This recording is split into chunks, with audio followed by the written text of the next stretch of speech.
Australia's population growth is slowing right down, and the government is predicting that over the next few decades it'll be its slowest ever since 1901, and they're worried about what this means for younger generations, especially millennials. The latest Intergenerational Report from the Treasury has forecast Australia's population will hit 40 million by 2062. But in that time, population growth will slow to an annual average of 1.1% due to a drop in migration and birth rates.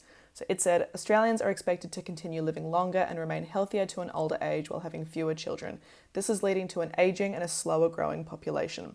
And despite lots of politicians like Pauline Hanson freaking out about too many people migrating to Australia, our migration rate has actually dropped since COVID and hasn't fully recovered, and is expected to drop from 1 percentage points of our population growth in 2024 to 0.6 percentage points in 2062. By then, when millennials are aging out of the labour force, the number of Australians aged over 65 will more than double, and the number of Australians aged over 85 will more than triple.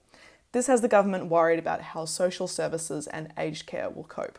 So Treasurer Jim Chalmers said on Monday, ahead of the full report's release, the Intergenerational Report will highlight that growth in the care economy is set to be one of the most prominent shifts in our society over the next 40 years.